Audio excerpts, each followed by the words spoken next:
Querido Deus, agradecemos, Senhor, por mais um sábado estar na sua casa. Que hoje a sua glória possa se manifestar aqui dentro. Também esteja abençoando os dízimos e as ofertas. Esperamos ver Cristo voltar e que tudo isso seja para adiantar a sua volta. Pedimos isso em nome de Cristo Jesus. Amém. Você sabe que esse é o momento que nós paramos para ouvir a voz de Deus. Até aqui a gente louvamos, cantamos, devolvemos. Mas nesse momento é o momento em que Deus convida eu e você para poder escutar a voz dele, através da palavra da sua Bíblia. A mensagem de hoje, para alguns já vai ser conhecida, mas para outros não. Você sabe que antes de eu começar a pregar, vir na igreja, eu tenho o costume de não comer nada. Porque segundo informações que eu obtive, diz que quando a gente não come, o nosso cérebro fica mais ativo, para poder lembrar. Na compensação, nosso estômago ronca. E o horário pesa. Então não se preocupe muito, porque o meu estômago já está roncando.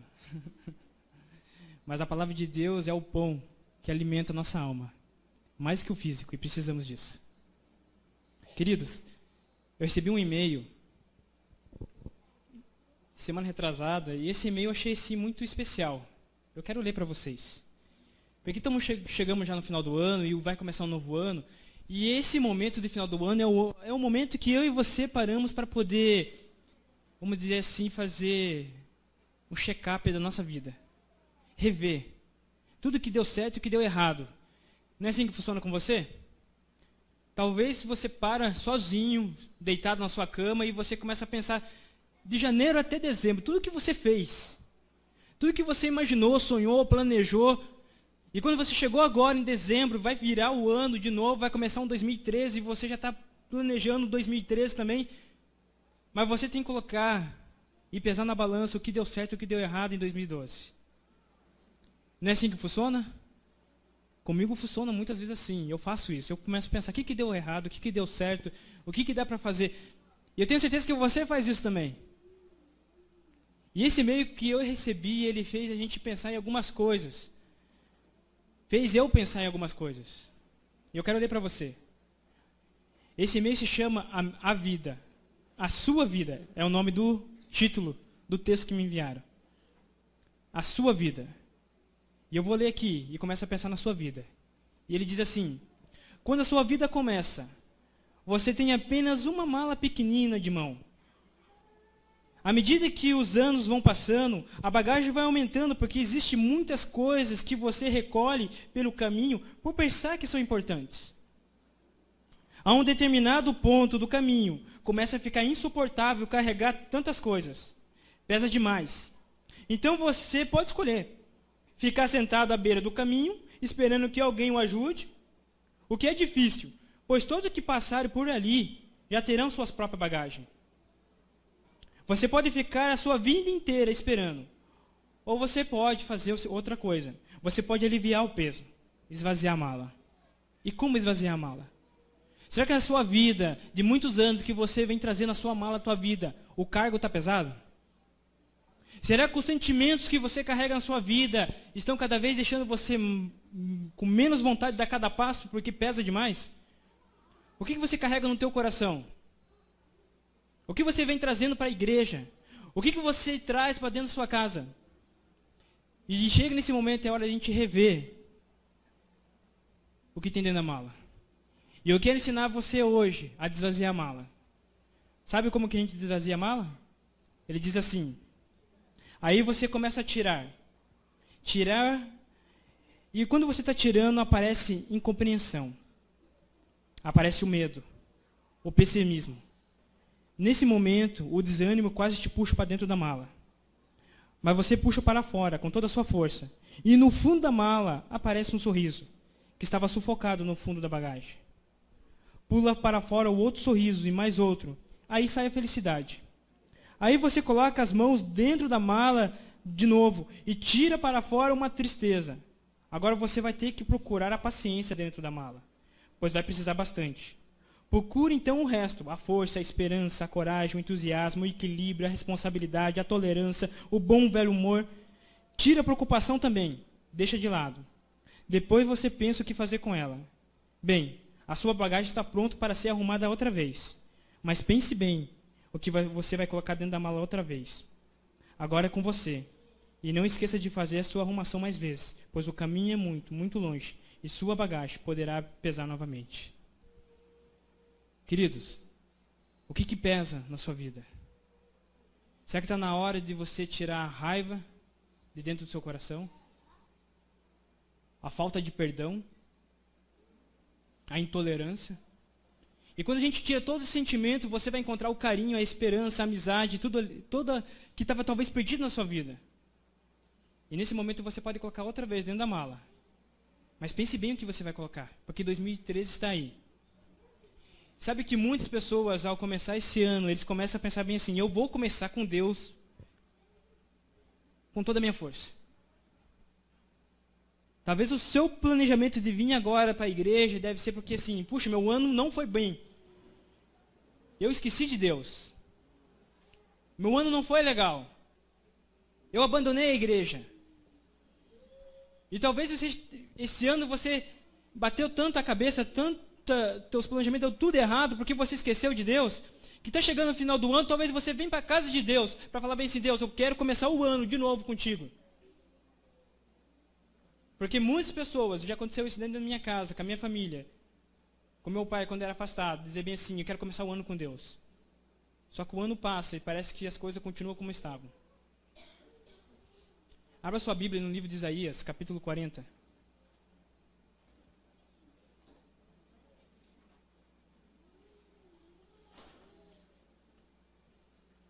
Isaías,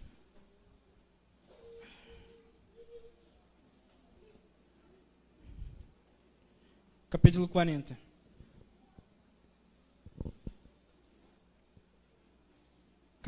Capítulo 40, versículo 1. Deus fala assim: consolai, consolai o meu povo, diz o vosso Deus. Se tem uma mensagem que hoje todo mundo precisa, é uma mensagem de consolo. É uma mensagem de esperança. É uma mensagem que venha para você no teu encontro, porque minha vida e sua vida está um turbilhão de coisas acontecendo, porque o nosso jeito de viver do século 21 ocupa cada segundo do nosso tempo com atividades. E 24 horas hoje é tão pouquíssimo, que o ano acaba e a gente olha para trás e fala assim: puxa, passou tão rápido. Porque ficamos naquele montoeiro de atividades a fazer. E tem que fazer aquilo, e tem que fazer isso. E as pessoas não compreendem muitas vezes você não compreende muitas vezes as pessoas. E vem em conflito e vive em várias formas. E chega um momento que eu e você ficamos num estado que precisamos de um colo. Quantas pessoas aqui precisam de um colo? Precisam de um ombro? Quantas pessoas precisam de esperança? A igreja adventista está usando o tema sempre esperança, porque o mundo precisa de esperança, porque as pessoas precisam de colo. As pessoas precisam de um ombro. O povo de Israel estava perdido. O povo de Israel já não procurava mais a Deus, nem sabia quem era o Deus deles. O povo de Israel tinha largado Deus, toda aquela maravilha que a gente cantamos aqui, abrir o mar, entrar na terra nova. O povo de Israel esqueceu que Deus tinha feito tudo aquilo para eles. E é por isso que quando ele chama Isaías, fala assim: Isaías, vem aqui, eu preciso de alguém, quem poderá ir por mim? E Isaías fala: eu vou, Senhor, por você. Daí Deus fala para Isaías, fala bem assim: Isaías, o boi sabe aonde dormir, o jumento conhece a cama do seu dono, mas o meu povo não sabe quem é seu Deus, porque ele se perde por faltar conhecimento. O povo de Israel chegou a um ponto que não sabia mais quem era Deus e começou a procurar os outros deuses de fora. E começou a achar que as suas formas de ganhar a salvação, de ter a liberdade religiosa da forma que eles têm a consciência de ser algo de paciência e paz, era procurar deuses que não eram o seu próprio Deus. Então lá ia o pai com seu filho pequeno, unigênito, que amava tanto, e levava até Maloque para ser queimado vivo, porque eles já não sabiam quem era Deus. O povo precisava de esperança, e Deus chamou Isaías e falou assim: consola meu povo, consolai, porque meu povo precisa de entender que tem um Deus que dá colo. Você precisa de colo? Precisa de um ombro? Quero dizer para você, Deus está esperando por você. Para poder te dar esperança para a sua vida. Sabe por que muitas vezes a gente não corre para Deus na forma que deveríamos correr? Porque não acreditamos no poder de Deus. Não acreditamos num Deus que faz milagre. Então olhamos dizendo bem assim, puxa, está acontecendo desgraça na minha vida, as coisas estão dando errado, e você olha para outras pessoas que estão em volta de você e também está tudo dando errado para eles. E daí você fala, como que Deus vai ligar para aquilo que eu sinto? Quantas vezes eu e você já oramos dizendo bem assim, ó Deus, eu estou orando aqui, mas eu sei que o Senhor tem muitas outras atividades. Você tem 7 bilhões de pessoas para cuidar nessa terra. Por que Deus vai se preocupar comigo? Logo eu, que faço tudo errado. Logo eu, que conheço a palavra de Deus e muitas vezes não obedeço. Sabe por que nós pensamos assim? Porque nós olhamos Deus como fosse nosso pai da terra.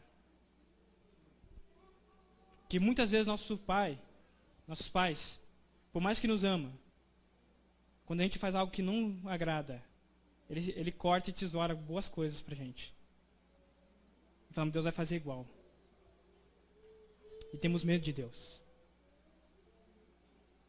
Sabe como que o paganismo via Deus? Era um Deus no céu, um povo na terra, e precisava esse povo de uma salvação. E a única forma de se salvar perante um Deus que está no céu é se eu entregasse todo o meu sacrifício perante esse Deus. Daí Deus me aceitaria no céu. É por isso que o povo pegava seu filho e matava seu filho. Porque eles achavam que o sacrifício maior tem que vir da raça humana para poder doar a Deus e ganhar a salvação e o perdão de Deus. Mas sabe como que Deus ensina sobre a sua palavra como ele é? Deus está no céu, nós estamos na terra. Mas Deus pega seu filho e coloca para poder dar salvação para mim e para você. Para que eu e você não se preocupe mais com as outras coisas, a não ser focar no amor dele por nós. Pessoas deixam de amar a Deus porque acham que tem que fazer sacrifício perante Deus. Deus não quer sacrifício, Deus quer obediência. Deus não quer que você tenha o seu esforço, Deus quer o seu entregar na vida porque Ele te ama. Ele já fez. Ele está pedindo isso. É você. E não tuas coisas. No versículo 3, ele fala assim, vós que clama do deserto, preparai o caminho do Senhor, endireitai o ermo da vereda do nosso Deus.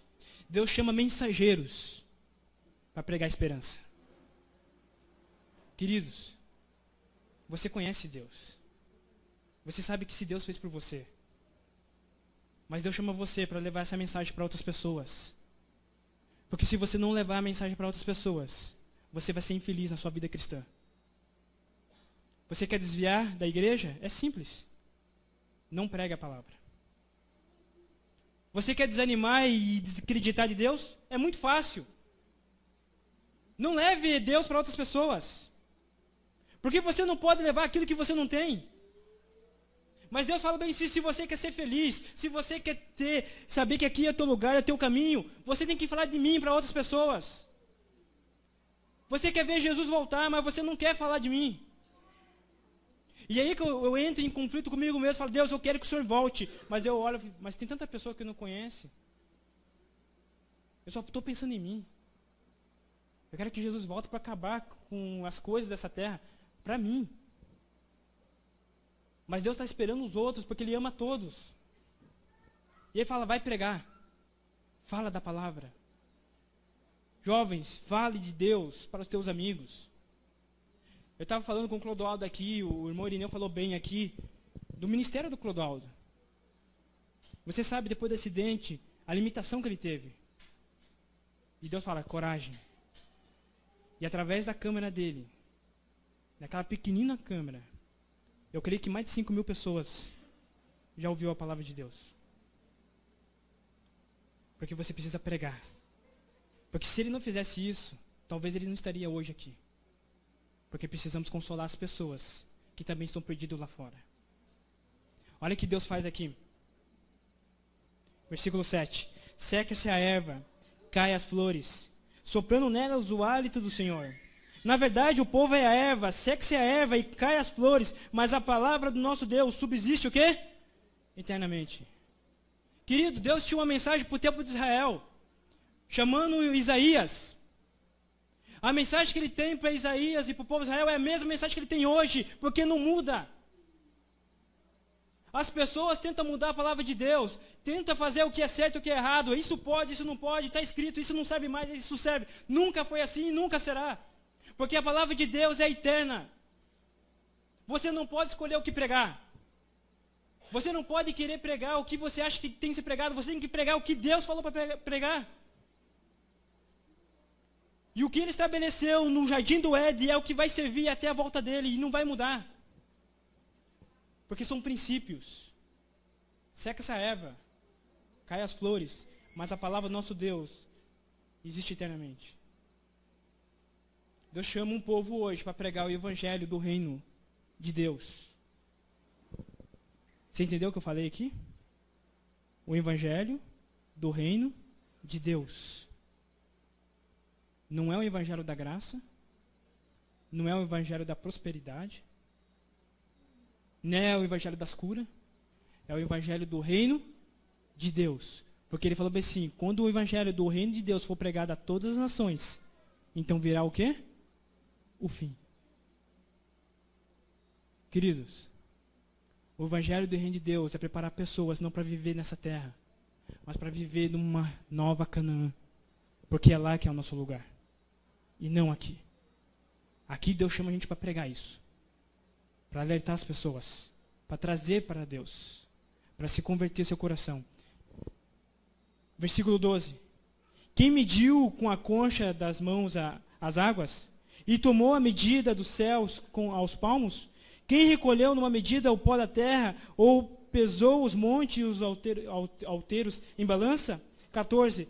Com quem toma conselho para que lhe desse entendimento, ele mostrasse o caminho certo, ele ensinasse a sabedoria, ele fizesse notário o caminho do conhecimento?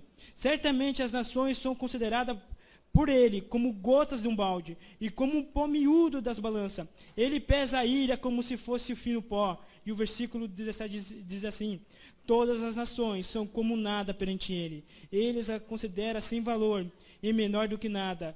A quem, pois, farei semelhante a Deus?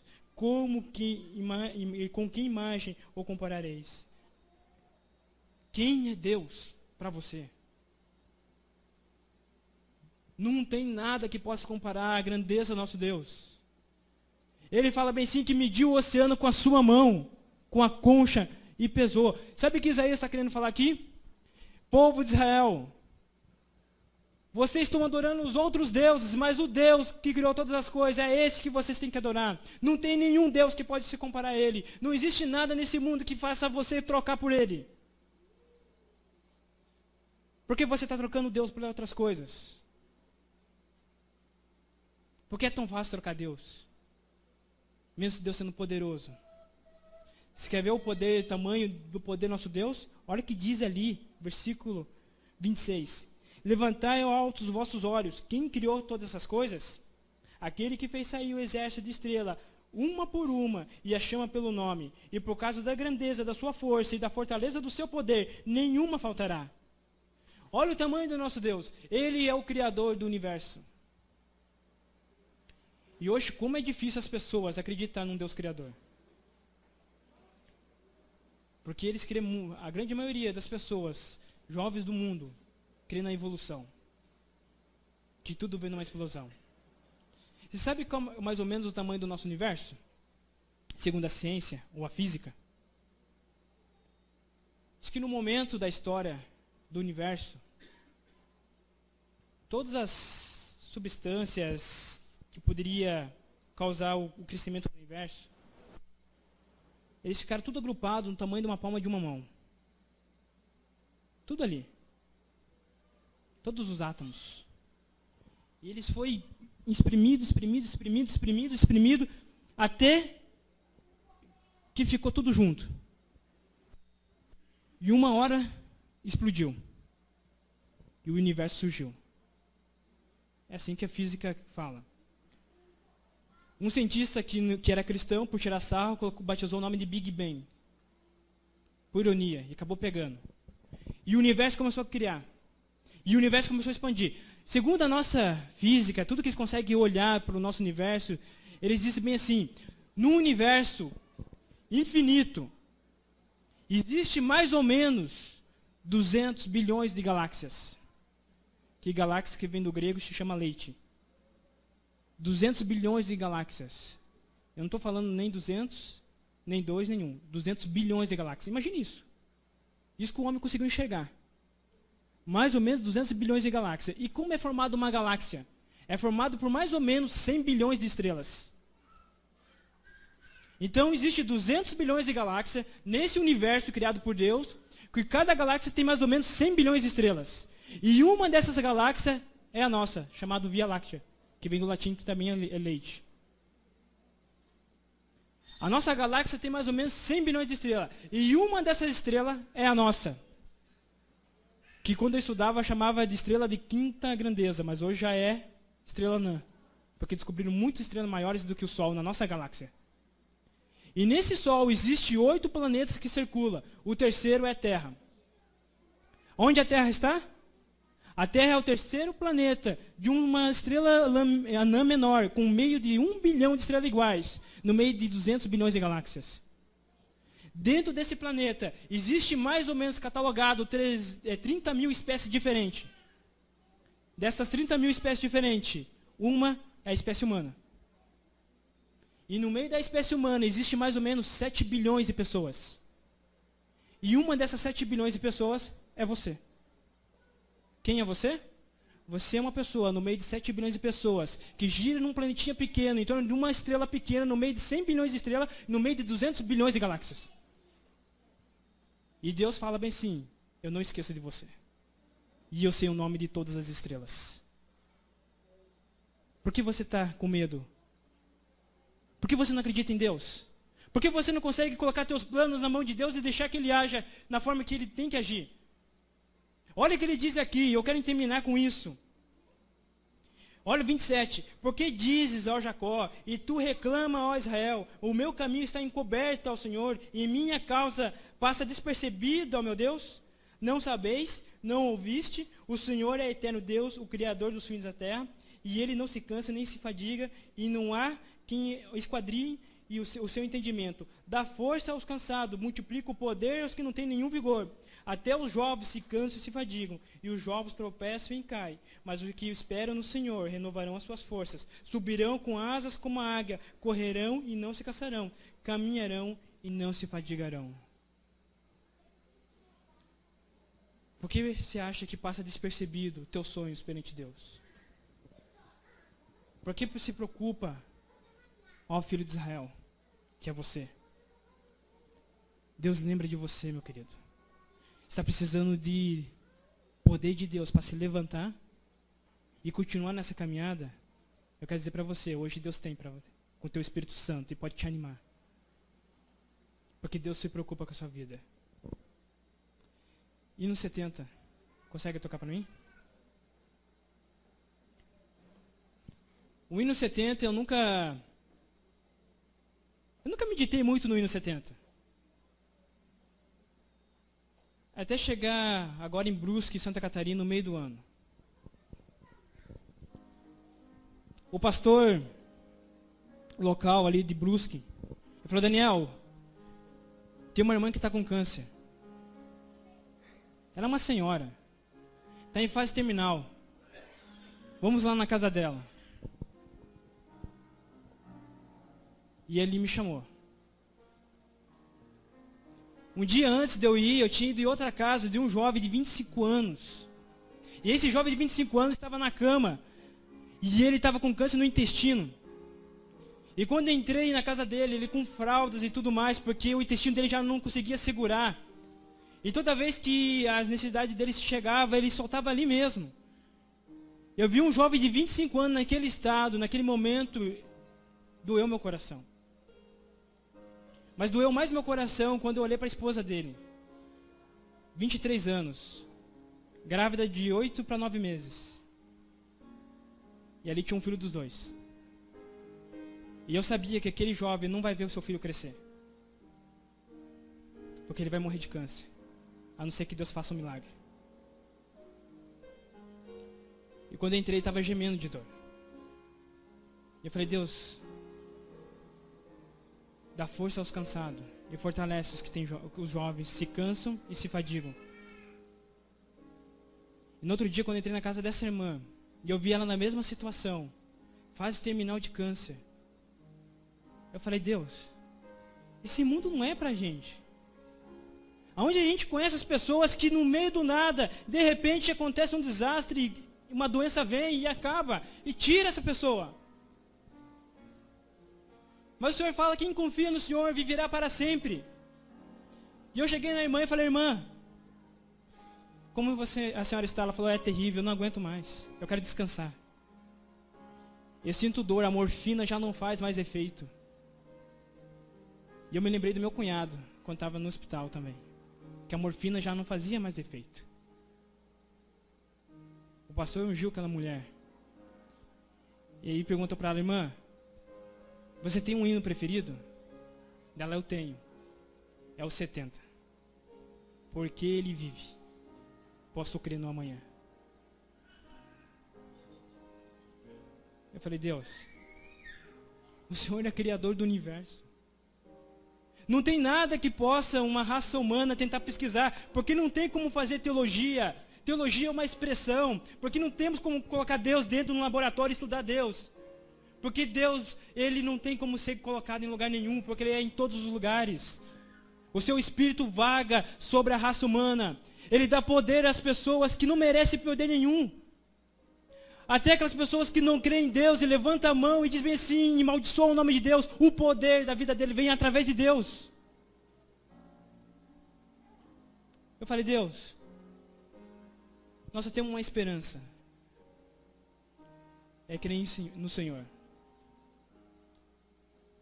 Você precisa crer em Deus.